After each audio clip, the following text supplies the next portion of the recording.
नमस्कार, आप सभी का बहुत बहुत स्वागत है मैग्नेट ब्रेन्स पर। मैं पंकज तिवारी। तो आज हम लोग पढ़ने वाले हैं कंप्लीट चैप्टर रिवीजन। आप लोग तैयार हैं कंप्लीट चैप्टर रिवीजन को? तो यहां पर बहुत लंबा वीडियो ना हो, इसलिए कंप्लीट चैप्टर को दो पार्टों में रखा गया है, पार्ट 1 और पार्ट 2। तो आप लोग जल्दी से जल्दी वीडियो को लाइक कर दीजिए और ध्यान रखना, जिसने अभी तक चैनल को सब्सक्राइब नहीं किया वो चैनल को सब्सक्राइब जरूर कर लेगा। अपने दोस्तों तक शेयर करते रहिएगा। भारत का एकमात्र ऐसा प्लेटफॉर्म मैग्नेट ब्रेन्स है जो आपको 100% फ्री एजुकेशन दे रहा है। 100% फ्री एजुकेशन के साथ साथ मैग्नेट ब्रेन्स आपको प्रोवाइड कराता है दो प्लेटफॉर्म। एक तो मैग्नेट ब्रेन्स इंग्लिश मीडियम और magnet brains Hindi medium. English medium पर केजी से लेकर के 12 क्लास तक की संपूर्ण कक्षाओं का संपूर्ण पाठ्यक्रम बिल्कुल और बिल्कुल फ्री दिया जाता है, वो भी क्वालिटी कंटेंट के साथ। और हिंदी मीडियम की बात करूं तो कक्षा 6वीं से लेकर के कक्षा 12वीं तक के Delhi board, Bihar board, UP board, MP board, Rajasthan board, इन सभी बोर्डों का पाठ्यक्रम बिल्कुल और बिल्कुल फ्री दिया जाता है। तो फिर देर किस बात की, चैनल को करिएगा सब्सक्राइब और वीडियो को करें लाइक। एक बात और ध्यान रखना है कि मैग्नेट ब्रेन्स एकमात्र ऐसा प्लेटफॉर्म है जो कक्षा 6वीं से लेकर के कक्षा 12वीं तक के Delhi board, Bihar board, UP board, MP board, Rajasthan board सहित हिंदी मीडियम और इंग्लिश मीडियम के बहुत सुंदर तरीके से शिक्षकों के मार्गदर्शन में और टीम के परिश्रम से नोट्स भी प्रोवाइड कराता है। वो नोट्स जो आपकी परीक्षा में बेहतर से बेहतर नंबर लाने में आपकी मदद करेगा। तो नोट्स की जानकारी लिंक इन डिस्क्रिप्शन बॉक्स में आपको मिल जाएगी, तो जल्दी से जल्दी संपर्क करिएगा। तो ई नोट्स और ई बुक्स के माध्यम से कैसे आप तक पहुंचेंगे वो भी जानकारी मिल जाएगी। आज की क्लास रहेगी कक्षा 12वीं संस्कृत ऐच्छिक कर्म गौरवम चतुर्था पाठा कंप्लीट चैप्टर रिवीजन पार्ट 1।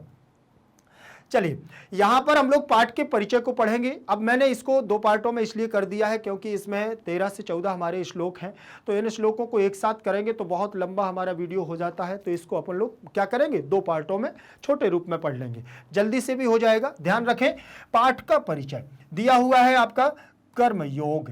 देखिए, पाठ के परिचय में मैं आपको फिर से बता दूं कि यह जो हमारा पाठ है यह कर्म योग के बारे में है। कर्म गौरव हम लोग पढ़ रहे हैं और श्रीमद् भगवद गीता, आपका पाठ का परिचय यही बताता है कि यह पाठ कहां से लिया है। ठीक है, देखिए, कर्म योग, यह पाठ श्रीमद् भगवद गीता के दूसरे एवं तीसरे अध्याय से संकलित है। श्रीमद् भगवद गीता विश्व का सुप्रसिद्ध ग्रंथ है। गीता महाभारत के भीष्म पर्व से उद्धृत है।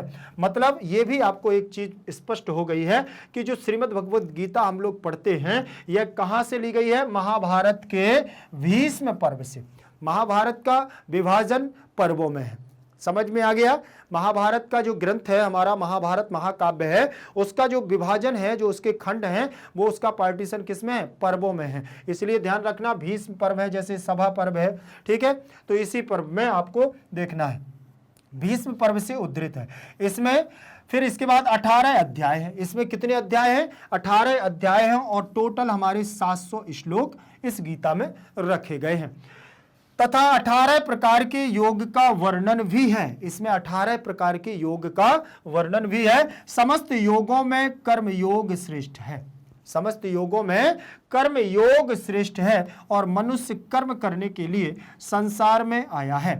मनुष्य किसके लिए आया हुआ है, कर्म करने के लिए संसार में आया है, किंतु निष्काम कर्म करना ही मनुष्य को बंधन से मुक्त करता है। अगर व्यक्ति निष्काम कर्म करे, लालच में युक्त, आसक्त होकर के नहीं, अनासक्त होकर के यदि वह कर्म करता है तो ही वह बंधन से मुक्त करता है। सभी प्रकार की कामनाओं और फल की इच्छा से रहित कर्म ही निष्काम कर्म कहलाता है। इसी को अनासक्ति कहा गया है। इसी को क्या कहा गया है, अनासक्ति कहा गया है। प्राणी मात्र का अधिकार केवल कर्म करने में निहित है। प्राणी मात्र का अधिकार केवल कर्म करने में निहित है, फल में नहीं। गीता के दूसरे तीसरे अध्याय में इसी कर्मयोग की विस्तृत चर्चा है। गीता के दूसरे और तीसरे अध्याय में, ठीक, इसी कर्मयोग की विस्तृत चर्चा की गई है। और अधिक विस्तृत जानना है तो गीता का दूसरा और तीसरा अध्याय उठाएं तो इसके बारे में आपको पूर्ण रूप से जानकारी मिलेगी। लेकिन जहां तक हो सकेगा तो मैं तो यही आपको पूरी जानकारी दे दूंगा, ठीक है। श्री कृष्ण ने गीता में अर्जुन को इसी निष्काम कर्मयोग की शिक्षा प्रदान की है। श्री कृष्ण ने युद्ध क्षेत्र में, कहा, युद्ध क्षेत्र में विषाद में पढ़े। विषाद का मतलब होता है दुखित अवस्था में पढ़े, ठीक है ना। विषाद में दुखित अवस्था में पढ़े अर्जुन को स्वक्षत्रियोचित कर्तव्य का उपदेश देकर धर्म युद्ध के लिए उद्धृत किया था। अर्जुन के माध्यम से मानव मात्र को निष्काम कर्म का उपदेश दिया गया है। ठीक, तो उन्होंने भी यहां पर कहा है कि क्षत्रिय उचित, जो आप क्षत्रिय हैं, जिस कुल में आपने जन्म लिया है उसके उचित आप कर्म करें। कर्मण्येवाधिकारस्ते मा फलेषु कदाचन, यह गीता का संदेश है। गीता का सबसे पहला संदेश यही है कि कर्मण्येवाधिकारस्ते मा फलेषु कदाचन, कर्म करो, फल की इच्छा मत करो, फल देने वाला तो ईश्वर है, वो देता है। फिर इसके बाद उन्होंने कहा पाठ के सार को देखते हैं। पाठ का सार यहां पर क्या बताया गया है, ध्यान से आप देखिएगा। पाठ के सार में दिया है कि प्रस्तुत पाठ श्रीमद् भगवद गीता के द्वितीय एवं तृतीय अध्यायों से संग्रहित है। श्रीमद् भगवद गीता वह विश्व प्रसिद्ध ग्रंथ रत्न है जिसमें श्री कृष्ण ने विषादग्रस्त अर्जुन को कर्तव्य का उपदेश देकर धर्म रक्षार्थ युद्ध के लिए प्रेरित किया था। कर्मों में कुशलता को ही योग बताया गया है, अतः सभी को निसंग भाव से सदा सर्वहित के कार्यों में संलग्न रहना चाहिए। यही उपनिषदों का भी संदेश है। कुर्वन्नेवेह कर्माणि और जिजी विशेषतम समाह। ठीक, तो यही उन्होंने कहा है कि हर व्यक्ति को, प्रत्येक व्यक्ति को क्या है, संलग्न होकर के निष्काम कर्म करना चाहिए। और निष्काम कर्म करने वाला संलग्न होकर के रहता है और वह क्या करता है, हर व्यक्ति को आगे पथ पर ले जाने का काम करता है। चलिए आगे देखें। फिर इसके बाद हम लोग आगे बढ़ते हैं और देखें पहले नंबर का श्लोक क्या दिया हुआ है। पहले नंबर के श्लोक में ध्यान से देखना है। यहां पर कहा गया है कि बुद्धि युक्तो जहाती है उभे सुकृत दुष्कृते और तस्माद्योगाय युज्यस्व योगः कर्मसु कौशलम, योगः कर्मसु कौशलम। ठीक, यहां पर भी उन्होंने वही बात कही है। देखिए कितने सुंदर ढंग से उन्होंने कही है कि हे अर्जुन कि बुद्धि युक्तो जहाती है उभे सुकृत दुष्कृते और तस्माद्योगाय युज्यस्व योगः कर्मसु कौशलम, योगः कर्मसु कौशलम। ठीक, युद्धा बुद्धि युक्त, जो बुद्धिमान व्यक्ति होता है वह क्या करता है, जहाती है उभे, दोनों पाप और पुण्य, सुकृत और दुष्कृत। ठीक, पाप और पुण्य, तस्मात् उद्योगाय, उसके उद्योग के लिए योग कर्म के कौशल को प्राप्त करता है। यहां पर देखिए बुद्धि युक्तः सुकृत दुष्कृते, सुकृत और दुष्कृते, यहां द्वंद्व समास हो जाएगा। उभे इह जहाति, यहां पर देखें, यहां पर आपका लट लकार प्रथम पुरुष एक वचन का रूप लगा हुआ है। तस्मात् में पंचमी विभक्ति, सहतम तेन तस्मै तस्मात्, पंचमी विभक्ति, योगा योग योगा। ठीक, तो यहां पर चतुर्थी विभक्ति का एक वचन रूप लग जाएगा। युज्यस्वम कर्मसु, युज्यस्व कर्मसु, सप्तमी विभक्ति का बहुवचन कौशलम योगः, क्योंकि उन्होंने कहा है कि योग भी एक क्या है, कौशल है। और योग के द्वारा व्यक्ति क्या कर सकता है, समस्त, देखें बुद्धि युक्त, समत्व बुद्धि से युक्त पुरुष मतलब बुद्धिमान, और सुकृत दुष्कृत मतलब पाप और पुण्य, उभे माने दोनों को, दोनों को इह माने इह लोक में या इस लोक में, जहाती माने छोड़ देता है, अर्थात उनमें लिप्त हो जाता है। समस्त व्यक्ति पाप और पुण्य दोनों में इस लोक में क्या हो जाए, लिप्त हो जाता है। तस्मात्, इसीलिए हे अर्जुन अपने क्या है, क्षत्रियोचित कर्म को करो। क्या करो, देखिए योगाय माने समत्व बुद्धि योग के लिए, और यज्ञ माने होता है प्रयत्न करके, कर्मसु माने कर्मों में, और कौशलम माने चतुरता से, अर्थात कर्म बंधन से छूटने का मार्ग। व्यक्ति अगर अपने कर्म बंधन में लग जाता है तो वह उससे क्या है, मुक्ति प्राप्त कर लेता है और समत्व बुद्धि की योग में लीन रहता है। हे अर्जुन, देखिए सरल भावार्थ को देखें। हे अर्जुन, बुद्धि युक्त अर्थात समत्व बुद्धि को प्राप्त मनुष्य इस संसार में पुण्य और पाप दोनों प्रकार के कर्मों में आसक्ति को छोड़ देता है, दोनों कर्मों की आसक्ति को छोड़ देता है। इसलिए तू समत्व योग के लिए प्रयत्न कर, और कर्मों में कुशलता का नाम ही योग है, अनासक्ति निष्काम योग है। इसीलिए क्या करो, अनासक्त होकर के तुम क्या करो, कर्म करो अर्जुन, कर्म करो। फिर इसके बाद देखें भावार्थ। भावार्थ में क्या कहा गया, जिसे अनासक्ति योग की बुद्धि प्राप्त हो गई वह मनुष्य वह पुण्य के बाधक दुष्कृत और सुकृत इन दोनों को छोड़ देता है। शास्त्रीय गुत्थी को सुलझाने का नाम योग नहीं है। केवल शास्त्रीय गुत्थी को सुलझाना, गुत्थी का मतलब होता है कोई, जैसे कोई आपको किसी शास्त्र में ज्ञान नहीं आ रहा है तो बोले केवल शास्त्र को उसको ले लिया और आपने समझ लिया। केवल शास्त्रीय गुत्थी को सुलझाने का काम योग का नहीं है, किंतु जीवन में लोक हित के लिए कौन सा कर्म त्याज्य है, कौन सा त्यागना चाहिए, कौन सा प्राप्त करना चाहिए तथा कौन सा स्वीकार करना चाहिए, इस धर्म के तत्व निरूपण कुशलता का नाम ही योग है। यह बुद्धि योग अनासक्ति के बिना प्राप्त नहीं हो सकता। यह अनासक्ति के बिना योग के प्राप्त नहीं हो सकता। इसके बाद दूसरे नंबर का श्लोक देखिएगा। दूसरे नंबर के श्लोक में क्या कहा गया है, ध्यान से देखिएगा कि नियतम कुरु कर्म त्वम कर्म ज्यायो ह्या कर्मणा और शरीर यत्रापि चाते न प्रसिद्धो दयेक कर्मणा। अब यहां पर भी ध्यान से देखिएगा, उन्होंने क्या कहा कि देखिए कि नियतम कुरु कर्म तुम कर्म ज्यायो ही कर अकर्मणा और शरीर यत्रापि चाते न प्रसिद्धि कर्मणा प्रसिद्धयेत कर्मणा।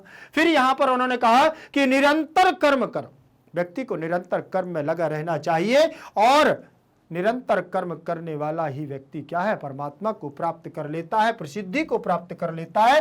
और जब व्यक्ति निरंतर निष्काम योग होकर के शरीर मात्र से प्रेम ना करके अपने कर्मों में लोभ लालच में ना पड़ करके कर्म करता रहता है, वह लास्ट में क्या कर देता है, प्रसिद्धि को प्राप्त करता है। नीतम माने निरंतर, कुरु माने करो, कर्म माने कर्म को, तुम माने तुम कर्म ज्यायो, तुम्हारे लिए यह कर्म बना हुआ है और तुम कर्म करोगे तो निश्चित है कि तुम क्या है, प्रसिद्धि को प्राप्त करोगे। और देखे ज्याया ही अकर्मणा, शरीर यत्रापि यत्र प्लस अपि बराबर यात्रापि चा और माने और ते माने वे ना नहीं प्रसिद्ध एक कर्मणा। देख अन्वयः तुम नियतम कर्म करो, तुम निरंतर कर्म करो, ठीक, ही अकर्मणा कर्म ज्याया और अकर्मणा ते शरीर यात्रा अपि चा में ना प्रसिद्ध। वही प्रसिद्धि को प्राप्त करते हैं जो व्यक्ति निरंतर कर्म में लगे रहते हैं। ठीक, प्रसिद्धयेत में यहाँ विधिलिंग लकार हो गया है और ते आपका बहुवचन, अकर्मणा पंचमी का एक वचन रूप है, अकर्मणा यहाँ भी पंचमी का एक वचन, कुरु आपका लोट लकार का रूप लगा हुआ है। ठीक, यात्रा प्लस अपि बराबर यात्रापि, तो यहाँ दीर्घ संधि हो जाएगी। ठीक है, ध्यान रखेंगे। फिर इसके बाद देखेंगे नियतम, क्या दिया हुआ है, नियतम निश्चित क्षत्रिय के लिए उचित, नियतम जो क्षत्रिय के लिए उचित हो, और कुरु का मतलब होता है करो और ज्याया का मतलब होता है श्रेष्ठ। ही अकर्मणा, क्योंकि कर्म न करने से शरीर यत्रापि लौकिक व्यवहार भी, शरीर निर्वाह भी, प्रसिद्ध एक कर्मणा कर्म न करने से सिद्धि प्राप्त नहीं होती है। कर्म तो करना पड़ेगा, अगर व्यक्ति सोचे कि हम कर्म ना करें तो सब कुछ मिल जाए, नहीं, इसीलिए उनका निरंतर कर्म करो, कर्म करते रहोगे तो आपको अपने आप प्रसिद्धि मिल जाएगी। कर्म तो करना ही पड़ेगा, कर्म करो। हे अर्जुन, तुम अपने क्षत्रिय धर्म के अनुसार क्षत्रियोचित कर्म करो, क्योंकि कर्म न करने से कर्म करना श्रेष्ठ है। आप बैठ जाओगे तो क्या ले जाओगे, इसलिए कर्म करो तो कुछ ना कुछ तो उसका परिणाम मिलेगा। बिना कर्म किए हुए तुम्हारे लिए शरीर का निर्वाह अर्थात लौकिक व्यवहार भी सिद्धि नहीं होगा। इसलिए उन्होंने कहा अर्जुन, किस मुंह को लेकर के तुम जाओगे और कैसे वहां पर दिखाओगे कि तुमने युद्ध में अपने शस्त्र डाल दिए, तुमने युद्ध में पराजय स्वीकार कर ली, कैसे तुम अपना मुखमंडल दिखाओगे इस लौकिक व्यवहार के आधार पर समाज को। इसलिए अर्जुन, कर्म तो करना पड़ेगा, आपको शस्त्र तो उठाना पड़ेगा, आपको चलाना पड़ेगा, बाद में चाहे भले पराजय हो जाए। इसलिए उन्होंने कहा कि तुम अपने क्षत्रिय धर्म के अनुसार क्षत्रियोचित कर्म करो। ये मत देखो कि कोई सामने हमारा बंधु है, बांधव है, ये मत देखो, धर्म के प्रति युद्ध के लिए शरणागति मत, देखिए भावार्थ क्या कह रहे हैं, भाव यह है कि तुम्हें अपने कर्तव्य का पालन करना चाहिए। शस्त्र छोड़ करके निठल्ला होकर के बैठने से काम नहीं चलेगा। अर्थात इसका मतलब है बेकार व्यर्थ में बैठने से, अपना समय जाया करने से अच्छा है कि तुम्हारे लिए युद्ध करना ही श्रेष्ठ है। युद्ध करो श्रेष्ठ, और श्रेष्ठ किसके लिए? अर्जुन के लिए। युद्ध करो श्रेष्ठ अर्जुन, और युद्ध करो। तीसरे नंबर का हमारा श्लोक क्या कहता है, ध्यान से देखिएगा। तीसरे नंबर का भावार्थ और श्लोक हमारे लिए कहता है कि न कर्मणा मनारंभ, न कर्मणा मनारंभ। देखिए, न कर्मणा मनारंभ अनैसे कर्मन पुरुषो अश्नुते और चाना संन्यस्त ना देव सिद्धिम सम अधिगच्छति।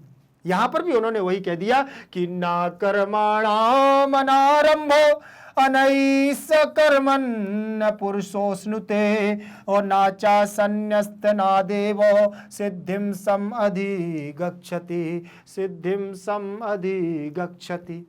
यहां पर भी ध्यान से देखना कि ना कर्मणाम दिया हुआ है और अनारंभ, जो प्रारंभ ही नहीं हुआ। कर्मणाम में षष्ठी विभक्ति का बहुवचन ना माने नहीं, अनारंभ है। देख, अनारंभा और अनैस कर्म, अनैस ना प्लस एस अकर्म्यम, पुरुषः प्लस अश्नुते, पुरुषः प्लस अश्नुते। ठीक है, तो विसर्ग संधि हो जाएगी। चा माने और, ना माने नहीं, संन्यस्त ना, देखे संन्यस्त ना आददेव, सिद्धिम द्वितीय व्यक्ति सम अधिगच्छति, सम अधिगच्छति, सम उपसर्ग पूर्वक अधिक उपसर्ग पूर्वक गम धातु तिप प्रत्यय से सम अधिगच्छति बन जाएगा। अन्वय देखें, पुरुषः न कर्मणाम अनारंभात, न कर्मणाम अनारंभात और नैस्य कर्मन अश्नुते चा न संन्यसनात्, संन्यसनात् एव सिद्धिम सम अधिगच्छति, सम अधिगच्छति, सम अधिगच्छति। ध्यान से देखें, यहां पर भी देखिए पुरुषा प्रथमा का एक वचन है और कर्मणाम में षष्ठी विभक्ति का एक वचन रूप लगा हुआ है, कि बहुवचन रूप लगा हुआ है कर्मणाम में। जैसे हम लोग देखते हैं रामाणाम लगता है ना, रामाणाम षष्ठी विभक्ति का बहुवचन, वैसे ही बन जाएगा हमारा कर्मणाम। क्या बन जाएगा? कर्मणाम, षष्ठी विभक्ति का बहुवचन रूप है। और अनारंभात, तो यहां पर भी हम लोग जैसे पंचमी विभक्ति में देखते हैं कहा कम कैन कस्मी कस्मात कस्य कस्मिन, तो ऐसे में हम लोग देखते हैं रामः रामम, रामेण रामाय, रामात रामस्य रामे दिया हुआ है। तो पंचमी विभक्ति का एक वचन है, तो अनारंभात, पंचमी विभक्ति का एक वचन आपका यहां रूप हो जाएगा। न ऐस्य कर्मन, न ऐस्य कर्मन, तो यहां पर नैस्य कर्मन दिया हुआ है, तो इसका हम संधि विच्छेद करेंगे तो न एश, ठीक है, एस ऐसे बनेगा। और कर्मयन, कर्मयम, कर्मयम ऐसे बनेगा आपका। तो आ के बाद ए आ जाने पर क्या हो जाता है? आई बन जाता है यहाँ पर, और आई की मात्राएं हमारी कितनी हो जाएंगी? 2 हो जाती है। इसीलिए यहाँ पर हमारा पद बन जाता है नैश कर्मयम, नैश कर्मयम, ये आपका पद दिया हुआ है, नैश कर्मयम। ठीक, अश्नुते। अब यहाँ पर आप देखेंगे तो यहाँ पर देखें ये, और पुरुषो अश्नुते दिया हुआ है, यहाँ पर भी अश्नुते दिया हुआ है। तो यहाँ पर अभी देखिए मैं बता रहा हूँ कि पुरुषो अश्नुते कैसे बन जाएगा। तो ये तो आपको समझ में आ गया, यहाँ वृद्धि संधि हो जाएगी। और ये दिया हुआ है पुरुषः, क्या दिया है? पुरुषो, पुरुषः प्लस अश्नुते, ये दिया हुआ है। तो यहां पर भी आपको यहां हो जाएगा आपका अतोर और प्लुताद अप्लुते सूत्र से उत्त हो जाएगा। मतलब विसर्ग संधि तो है, लेकिन विसर्ग के अंतर्गत हम लोग पहुंचेंगे तो उत्त संधि हो जाएगी। और यहां विसर्ग के स्थान पर ओ होकर के ओ गुण कर लेगा। क्या कर लेगा? गो कर लेगा। और पीछे हमारा अवग्रह का आ आएगा, तो वो क्या बन जाएगा? हमारा आ आएगा तो अवग्रह के रूप में परिवर्तन कर लेगा। पुरुषोस्नुते, ऐसे पढ़ेंगे पुरुषोस्नुते, उसका आ का उच्चारण फिर नहीं होता है, ध्यान रखना है। क्यों, कैसे नहीं होता है? जैसे चंपक पुष्पक न्यायन खंडाकारो ना विधीयते, जिस प्रकार से एक चंपा चमेली आदि में जहां पर क्यारी का फूल लगा होता है क्यारी में, तो उसके पौधे को अगर हम कट कर देते हैं तो उसकी खुशबू मात्र हमारी कम से कम नहीं है तो सालों साल चलती है। क्यों? क्योंकि उसकी खुशबू इतनी बहुत होती है कि, और वहाँ हमेशा याद दिलाता है कि यहाँ पर कोई महकदार बहुत खुशबूदार क्या लगा था, पौधा लगा हुआ था जो पुष्प का था।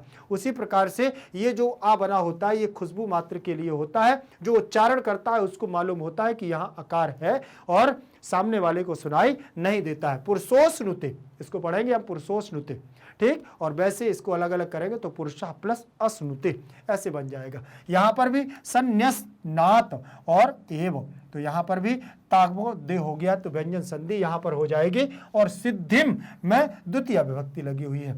सम अधिगच्छति, तो यहां पर भी सम अधिगच्छति जो आपका दिया हुआ है, तो सम उपसर्ग आपका दिया हुआ है और अधि उपसर्ग भी यहां पर दिया हुआ है और गच्छति पद हो जाएगा, ठीक। तो गम धातु हो जाएगी और तिप प्रत्यय हो जाएगा। क्या हो जाएगा? यहाँ तिप प्रत्यय हो जाएगा, ठीक है। और जब तिप प्रत्यय यहाँ पर आपका हो जाएगा तो ये सम उपसर्ग पूर्वक, तो आपसे सम अधिगच्छति, माँ में आपका आ जुड़ जाएगा और धी में ये हो जाएगा गम, आपका गम से गच्छ बनेगा, गम से गच्छ बनेगा और गच्छ के रूप चल करके ती बनेगा, लट लकार प्रथम पुरुष एक वचन में पकार की संज्ञा होकर के, ठीक है।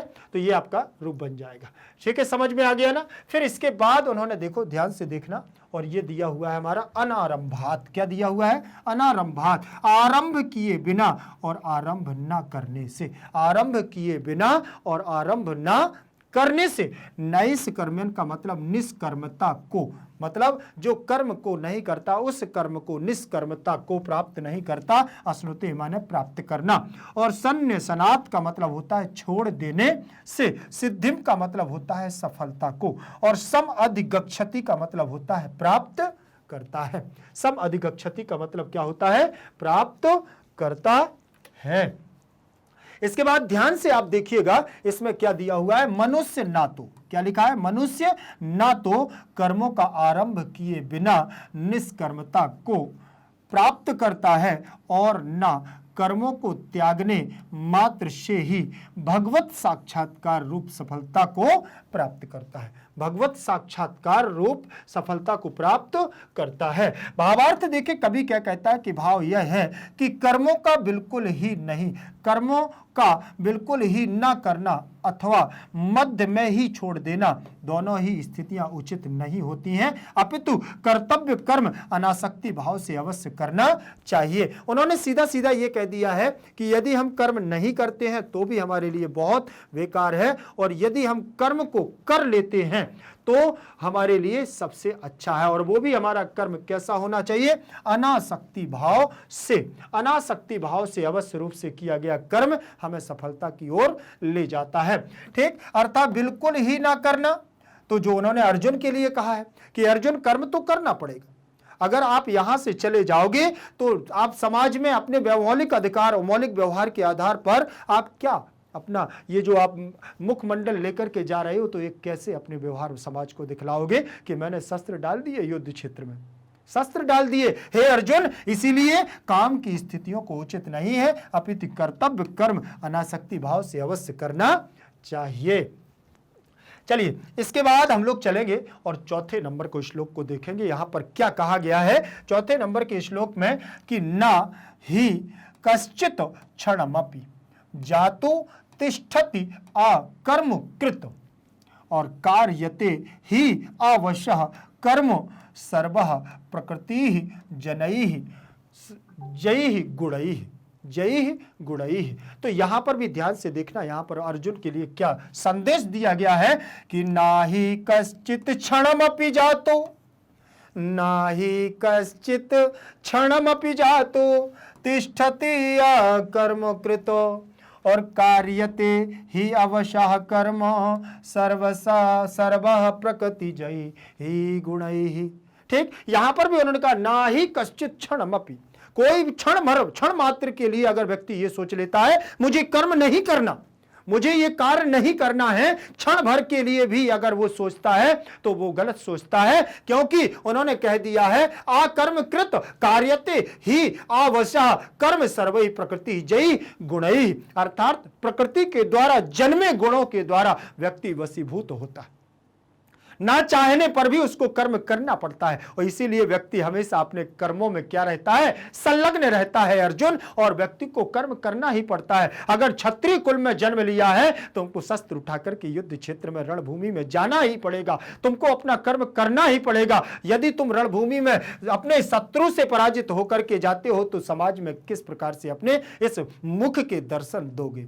ठीक इस प्रकार से अर्जुन को कोई ऐसा नहीं है कि वो डांट रहे हैं, वो उपदेश दे रहे हैं कि वास्तविकता क्या होती है, धर्म के प्रति हमें कार्य करना और अधर्म के प्रति कार्य करने में हमारा भेदभाव क्या होना चाहिए। आसक्त होकर के आज तुम जो युद्ध लड़ रहे हो अर्जुन, यह तुम्हारा आसक्ति का युद्ध है, लेकिन अनासक्ति का जो चरण है वह होता है कि जब कोई भी हो बस सामने युद्ध भूमि में केवल एकमात्र एक ही दर्शन होता है, वो है हमारी शस्त्र विद्या, अर्थात तर्कस और बाण ही होना चाहिए। ठीक अर्थात हमारे साथ सरसंधान होना चाहिए अर्जुन, वो अनासक्ति का युद्ध होता है। और उनको फिर वहां पर याद भी दिलाया जाता है कि उस समय तुम्हारे सगे संबंधी बंधु बांधवों कब कहां गए थे जब तुम्हारी अर्धांगिनी द्रौपदी का चीरहरण हो रहा था। उस समय तुम्हारे ये बंधु बांधव कब गए थे, किसी ने के द्वारा उसकी शरणागति ली गई, किसी ने स्वीकार किया, तब तो सब नजरें झुका करके खड़े हुए थे। कुछ क्रोध दिलाया, कुछ उपदेश दिया, और वास्तविकता में धर्म के प्रति फिर उन्होंने क्या किया, उनको उसको खड़ा किया। ना ही कश्चित क्षणम अपि, क्षणम अलग हो जाएगा, अपि अलग हो जाएगा, जातु तिष्ठति अलग हो जाएगा, आकर्म कृत अलग हो जाएगा। तो तिष्ठति प्लस आकर्म कृत, तो यहां पर आपकी यड़ संधि हो जाएगी, ध्यान रखना। तिष्ठति प्लस आ कर्म कृत, यहां पर तिष्ठत ई बाहर आ जाएगा, आ कर्म कृत, ई के स्थान पर आप क्या कर दोगे, या कर दोगे। तो यहां पर आपका क्या बन जाएगा, तिष्ठत प्लस या प्लस आकर्म कृत, आकर्म कृत दिया हुआ है। इसको आप जब मिलाओगे तो क्या बनेगा, ता आधा हो जाएगा, या में आपका आ मिल जाएगा, तो या भी आपका क्या हो जाएगा, पूरा हो जाएगा। फिर यहां पर आप लिख दोगे कर्म कृत, दिया हुआ है तिष्ठत्य कर्म कृत, तो यहां पर आपका एको एड़च सूत्र से यड़ संधि यहां पर हो जाएगी। फिर इसके बाद कार्यते कार्येति कार्यन्ति, ठीक, तो ये भी हमारी कर्मवाची की क्रिया हो जाएगी। ही प्लस आवश्यः, बिल्कुल यड़ संधि जैसे यहां पर मैंने आपको बताई है, बस विच्छेद आपका रहेगा ही प्लस आवश्यः, ये आपके यहां पर क्या हो जाएगी, यड़ संधि हो जाएगी। ध्यान रखोगे तो यहां पर आपका क्या बन जाएगा, ध्यान रखना, यड़ संधि का योग बन जाएगा। कर्म सर्वः प्रकृति जयी गुणैः, प्रकृति जयी गुणैः का मतलब यहां पर ध्यान से देखना कि प्रकृति जयी में आपका कौन सी विभक्ति लगी हुई है, तृतीय विभक्ति का बहुवचन भी हम कह सकते हैं, और यहां विसर्ग संधि का योग भी कह सकते हैं। ध्यान रखना, तो यहां पर आप क्या करोगे, प्रकृति जयी, क्या हो जाएगा, प्रकृति जयी प्लस गुणैः, प्रकृति जयी प्लस गुणैः, ये ठीक। तो यहां पर विसर्ग के स्थान पर रकार का आदेश हो जाएगा, प्रकृति जयी, और रा यहां आ जाएगा, फिर ऊर्ध्व गमन हो जाएगा इस रा का, तो ये गा के ऊपर चला जाएगा, गुणैः। ठीक, तो यहां पर तृतीय, पूरे पद में देखेंगे तो तृतीय विभक्ति का बहुवचन हो जाएगा, और इस पद में भी तो देखें तो तृतीय विभक्ति का हमारा क्या हो जाएगा, बहुवचन हो जाएगा। प्रकृति के द्वारा जन्मे गुणैः माने उन गुणों के द्वारा व्यक्ति अपने कर्मों में क्या रहता है, लीन रहता है। फिर यहां पर देखें अन्वय, अन्वय में उन्होंने क्या कह दिया है, अन्वय को ध्यान से देखना, ही ये भी आपका अव्यय लगा हुआ है, कहा धन चित बराबर कश्चित, तो यहां पर भी विसर्ग हो जाएगा, जातु क्षणमपि, जातु क्षणमपि आकर्म कृत न तिष्ठति, आकर्म कृत न तिष्ठति, ही यतः सर्वः प्रकृति सर्वः सर्वम सर्वा। देखें सर्वः सर्वम सर्वा, तो ये भी हम सर्वः सर्वो सर्वा, तो ये भी हमारा प्रथमा का एक वचन है। अवशः, तो यहां पर भी प्रथमा का एक वचन, कर्म कार्यते, कार्यते, यहां कर्म कार्यते आपका रूप लग जाएगा। ध्यान से देखें, फिर आगे हमारा रहेगा, देखिएगा अब शब्दार्थ। शब्दार्थों पर चले तो इसमें देखें लिखा हुआ है ही का मतलब क्योंकि, निसंदेह, निश्चय से, कश्चित, कोई भी, जातु, कभी भी, क्षणम, थोड़ी देर के लिए, अकर्मकृत, बिना कर्म किए, सर्वः, सब लोग, अवशः, पराधीन होकर, कार्यते, करते हैं, या कराया जाता है, या कराया जाता है। ठीक है, तो यहां पर भी आप लोगों को ध्यान रखना है कि जो ये आप में शब्दार्थ दिए हुए हैं, इन शब्दार्थों को आप अच्छे से तैयार करेंगे तो आपको ये सरल भावार्थ बहुत सरल लगेगा। सरलार्थ देखें, हे अर्जुन, कोई भी पुरुष कभी भी थोड़ी देर के लिए भी बिना कर्म किए नहीं रहता। निसंदेह सब लोग प्रकृति से उत्पन्न हुए हैं और स्वभाव के अनुसार गुणों द्वारा विवश होकर के कर्म करते हैं। मतलब उन्होंने कह दिया कि अर्जुन, कोई भी व्यक्ति कर्म करना नहीं चाहता, लेकिन अपने गुणों से क्या है, वशीभूत हो गया है और उसको कर्म करना पड़ता है। कर्म करना मनुष्य का स्वाभाविक गुण है, और जब मनुष्य शरीर से कर्म नहीं करता और वह क्या पड़ जाता है, अकेला पड़ा रहता है, तब भी वह मन से तो कार्य करता ही है। अतः पूर्ण चेतना से निष्काम कर्म ही करना चाहिए, निठल्ले कभी नहीं रहना चाहिए, अर्थात हमें कभी भी खाली हाथ नहीं बैठना चाहिए। इसके आगे हमारा अगले नंबर का श्लोक होगा जो दिया हुआ है 5वें नंबर पर। ध्यान से देखें, इसमें क्या लिखा हुआ है कि तस्माद् अशक्ताः सततं कार्यं कर्म समाचर, आसक्तो ही आचरन् कर्म परमाम आपनोति पुरुषाः। यहां पर भी उन्होंने वही कहा कि तस्माद् अशक्ताः सततं कार्यं कर्म समाचर, असक्तो ही आचरण कर्म परमाप्नोति पुरुषाः। अब यहां पर उन्होंने कहा तस्माद् असक्तता सततम, जो निरंतर असक्त हो करके, अनासक्त हो करके, जो निरंतर कार्यों में लीन रहता है, जो कार्य करता रहता है, वही उसका समाचर होता है और अच्छा आचर होता है, अच्छा आचरण होता है। आसक्तो ही आचरण कर्म, यदि आप आचरण, आपको अनासक्त होकर के, किसी से कोई मतलब नहीं है, बिना फल की प्राप्ति के लिए आप अनासक्त होकर के कर्म करते हैं, तो परमात्मा की उसको क्या होती है, उस पुरुष को, उस मनुष्य को परमात्मा की प्राप्ति होती है।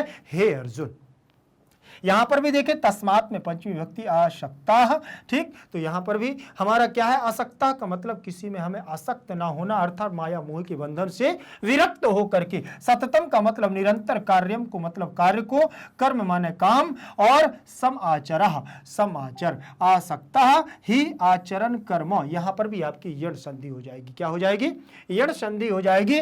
परम आपनोति, परम प्लस आपनोति, तो यहां पर भी आपनोति में आप धातु है और आपनोति आपनुतः आपनुवन्ति बन जाएगा। पुरुषाः में प्रथमा का एक वचन। अन्वय देखिएगा, तस्माद् अशक्ताः सततं कार्यं कर्म समाचर, ही अशक्ताः पुरुषाः कर्म आचरण परम आपनोति, परम आपनोति। ध्यान रखना, यहां पर उन्होंने क्या बात कही है। शब्दार्थों में देखें, आसक्तः का मतलब होता है अनासक्त होकर के, ना सक्तः इति अनासक्तः, इसका मतलब होता है जब किसी चीज से हम विरक्त हो जाते हैं, किसी में लीन नहीं रह जाते, इसमें नई तत्पुरुष हो जाएगा। सततम का मतलब निरंतर या लगातार। कार्यम का मतलब होता है कर्तव्य या स्वधर्म रूप, स्वधर्म रूप। समाचार का मतलब होता है भली भांति करो, भली भांति करो। ठीक है, तो यहां पर भी आपको ध्यान रखना है कि कौन सी बात इन्होंने कही है। ये देखिएगा सरल भावार्थ में, देखें यहां, इसलिए हे अर्जुन, तुम अनासक्त होकर के निरंतर अपने कर्तव्य कर्म का अच्छी प्रकार से या भली भांति आचरण करो, क्योंकि अनासक्त पुरुष कर्म करता हुआ परमात्मा को प्राप्त करता है। अनासक्त पुरुष क्या करता है, परमात्मा को प्राप्त करता है। भावार्थ यही है कि निष्काम कर्मयोग ही परमात्मा की प्राप्ति का सर्वोच्च साधन है। ठीक है ना, सर्वोत्तम साधन है, सबसे बड़ा साधन यही है कि निष्काम व्यक्ति को कर्म करना चाहिए। 6 नंबर का हमारा श्लोक क्या कहता है, कर्मण्यैव ही संसिद्धिम अस्थिताः जनकादया और लोक संग्रहम में वापि संपश्यन कर्तुम अर्हसि।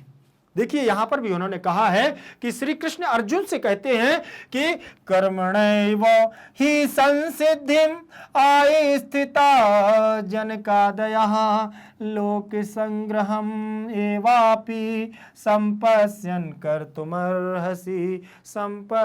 कर्तुमर्हसि कर्मणैव हि संसिद्धि, व्यक्ति को कर्म तो करने ही पड़ेंगे, तभी तो सिद्धि प्राप्त होगी। आस्थिता जनकादया, और जो महाराज जनक थे, राज ऋषि जनक थे, उन्होंने भी तो क्या किया है, संसिद्धि, ऋषि बन करके जनता की क्या की है, सेवा की है, इसीलिए तो उन्हें जनक आदि ऋषियों की क्या सिद्धि प्राप्त हुई है। इसीलिए लोक संग्रहम एवापि संपश्यन् कर्तुमर्हसि, इसलिए हे अर्जुन तुम उसके लायक हो, तुम कर सकते हो, इसलिए तुम्हें कर्म करना चाहिए, लोगों को एकत्रित करके कर्म करना चाहिए।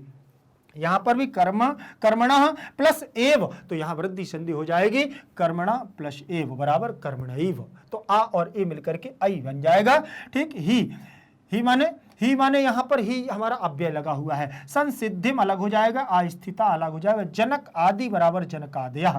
ठीक, लोक संग्रहम अलग हो जाएगा, एव अलग हो जाएगा, अपि अलग हो जाएगा, तो यहां पर लोक संग्रहम प्लस एव प्लस अपि, तो लोक संग्रह मेवापि, संपश्यन् अलग हो जाएगा, कर्तुम अर्हसि अलग हो जाएगा, मध्यम पुरुष एक वचन का रूप। जनक, यहां अन्वय देखिएगा, जनक आदयाः जनकादयाः, कर्मणा प्रथमा तृतीय भक्ति का एक वचन है, एव माने ही संसिद्धिम आस्थिताः, यहां दिया ही लोक संग्रहम संपश्यन् अपि कर्तुम एव अर्हसि। ठीक है, तो यहां शब्दार्थों को देखिएगा, शब्दार्थ में क्या दिया हुआ है, ध्यान से देखना। संसिद्धि का मतलब परम सफलता को, संसिद्धि का मतलब परम सफलता को, और आस्थिता का मतलब होता है प्राप्त हुए थे। लोक संग्रहम का मतलब लोक कल्याण को, और अर्हसि का मतलब होता है योग्य हो, अर्हसि का मतलब योग्य हो। समझ में आ गया। फिर इसके बाद आगे देखेंगे हम लोग इसका सरल भावार्थ। सरल भावार्थ में क्या दिया हुआ है, राजा जनक आदि राजर्षि भी अनासक्त होकर के कर्म द्वारा ही परम सिद्धि को प्राप्त हुए हैं। निश्चय ही तुम भी लोक कल्याण को देखते हुए ही कर्म करने के योग्य हो अर्जुन, इसलिए तुम्हें क्या करना पड़ेगा, इस लोक का कल्याण करना पड़ेगा। भावार्थ, जैसे जनक आदि ने अनासक्ति भाव से अपने कर्तव्यों का पालन किया, ऐसे ही तुम्हें भी आचरण करना चाहिए, इससे तुम्हें सफलता प्राप्त होगी। हे अर्जुन, हे भारत, भारत शब्द भी अर्जुन के लिए यहां पर प्रयोग में लाया गया है। ठीक है, फिर इसके आगे हम लोग आगे बढ़ेंगे, और 7वें नंबर का हमारा यहां श्लोक दिया हुआ है। 7वें नंबर का श्लोक हमारा क्या कहता है, ध्यान से देखिएगा। 7वें नंबर के श्लोक में क्या दिया है, यद्यचार आचरति, यद्यत आचरति श्रेष्ठा, और तद्देव तरो जना, और सह यत् प्रमाणम कुरुते लोकः तद अनुवर्तते, लोकः तद अनुवर्तते।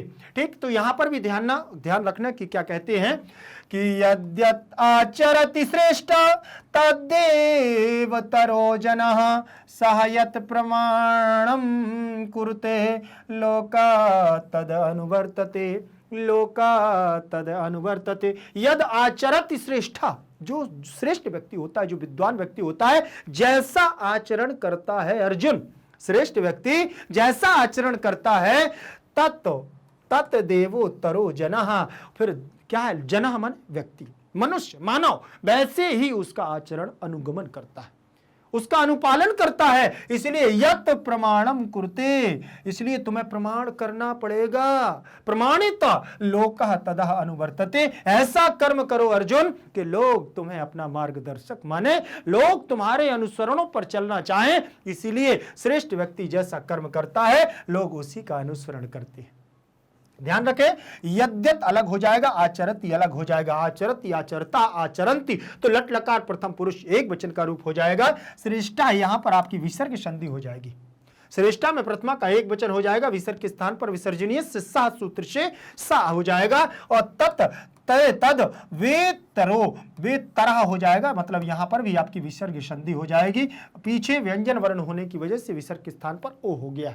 ठीक है, और सह यत् प्रमाणम कुरुते कुरुते कुरुते कुरुते। ठीक है, फिर लोकः, यहां पर भी विसर्ग संधि, तत् अलग हो जाएगा, अनुवर्तते, अनुवर्तेते, अनुवर्तन्ते, ऐसे हमारा रूप बन जाएगा। अन्वय देखें, श्रेष्ठा यत् आचरन्ति इतरतः इतरः जनः तत् एव आचरति, यत यत प्रमाणम सह यत प्रमाणम कुरुते लोका तत् अनुवर्तते। लोग जैसा आप प्रमाणित करोगे लोग उसका अनुपालन करते हैं, लोग उसका अनुसरण करते हैं। हे पार्थ, यत यत का मतलब जो जो कर्म आचरति माने आचरण करता है, और प्रमाणम माने प्रमाण को या आदर्श को, इतरह माने होता है अन्य लोग या सब लोग। अनुवर्तते मतलब अनुसरण करता है, अनुवर्तते का मतलब अनुसरण करता है, वैसे ही लोग क्या है उसका अनुगमन करते हैं। सरल भावार्थ में देखें क्या दिया हुआ है, श्रेष्ठ व्यक्ति जो आचरण करता है दूसरा व्यक्ति भी उस ही कर्म को करता है, अर्थात वैसा ही अनुसरण दूसरे लोग भी करते हैं। वह व्यक्ति जो कुछ प्रमाण कर देता है लोग भी उसके अनुसार आचरण करते हैं। भावार्थ भाव यह है कि प्रजाजन श्रेष्ठ व्यक्तियों के आचरण को आदर्श मान करके उसके अनुसार ही व्यवहार करते हैं, अतः तुम्हें भी श्रेष्ठ लोगों के आचरण का आदर्श प्रस्तुत करना चाहिए। अर्जुन से कह रहे हैं, कौन? भगवान श्री कृष्ण कहते हैं तुम्हें भी क्या करना चाहिए, एक आदर्श प्रस्तुत करना चाहिए, लोग तुम्हारे इस आचरण को क्या करें, अनुगमन करें। और यहां पर हमारा कंप्लीट चैप्टर रिवीजन का जो फर्स्ट पार्ट था हम लोगों ने यहां पर पूरा कर लिया है। और आगे यदि आपको इसमें कोई समस्या जा रही हो तो मुझे कमेंट सेक्शन में जरूर दीजिएगा, इसके बाद मैं आपको बहुत जल्द इसका पार्ट 2 लेकर के आऊंगा। लेकिन ध्यान रखना है, यदि अभी तक वीडियो को लाइक नहीं किया है तो वीडियो को लाइक कर दीजिए, चैनल को सब्सक्राइब कर लीजिए और अपने दोस्तों तक शेयर जरूर कर दीजिए। भारत का एकमात्र ऐसा प्लेटफॉर्म मैग्नेट ब्रेन्स है जो आपको 100% फ्री एजुकेशन दे रहा है। 100% फ्री एजुकेशन के साथ साथ मैग्नेट ब्रेन्स आपको प्रोवाइड कराता है दो प्लेटफॉर्म, एक तो मैग्नेट ब्रेन्स इंग्लिश मीडियम और magnet brains Hindi medium. Hindi medium की बात करूं तो कक्षा 6वीं से लेकर के कक्षा 12वीं तक के, चाहे आप दिल्ली बोर्ड से हो, बिहार बोर्ड से, यूपी बोर्ड से, एमपी बोर्ड से, राजस्थान बोर्ड से, इन सभी बोर्डों का पाठ्यक्रम बिल्कुल और बिल्कुल फ्री दिया जाता है, वो भी क्वालिटी कंटेंट के साथ। और जहां हम लोग पढ़ रहे हैं तो वो है इंग्लिश मीडियम, यहां पर केजी से लेकर के 12th क्लास तक की संपूर्ण कक्षाओं का संपूर्ण पाठ्यक्रम बिल्कुल और बिल्कुल फ्री दिया जाता है, वो भी क्वालिटी कंटेंट के साथ। तो फिर देर किस बात की है, वीडियो को करिएगा लाइक और चैनल को करिएगा सब्सक्राइब। एक बात और ध्यान रखना है कि मैग्नेट ब्रेन्स प्रोवाइड कराता है कक्षा 6वीं से लेकर के कक्षा 12वीं तक के हिंदी मीडियम और इंग्लिश मीडियम के बहुत ही सुंदर तरीके से शिक्षकों के मार्गदर्शन में और टीम के परिश्रम से नोट्स, जो आपकी परीक्षा में बहुत ही सुंदर नंबर लाने में आपकी मदद करेगा। तो नोट्स की जानकारी लिंक डिस्क्रिप्शन बॉक्स में आप नीचे जाएंगे तो आपको ई नोट्स और ई बुक्स ये दो आइकन मिलेंगे, इनकी संपूर्ण जानकारी आपको यहां से प्राप्त हो जाएगी। ध्यान रखेंगे सोशल मीडिया पर यदि अन्यत्र जगह भी आप एक्टिव रहते हैं जैसे Facebook, Insta, Telegram, Twitter, WhatsApp group आदि पर, तो सर्च करिएगा मैग्नेट ब्रेन्स को और पाएं बेहतर से बेहतर वीडियोस। ठीक है, फिर मिलेंगे अगली क्लास के साथ, बने रहिएगा मैग्नेट ब्रेन्स के साथ। जयतु संस्कृतम, जयतु भारतम।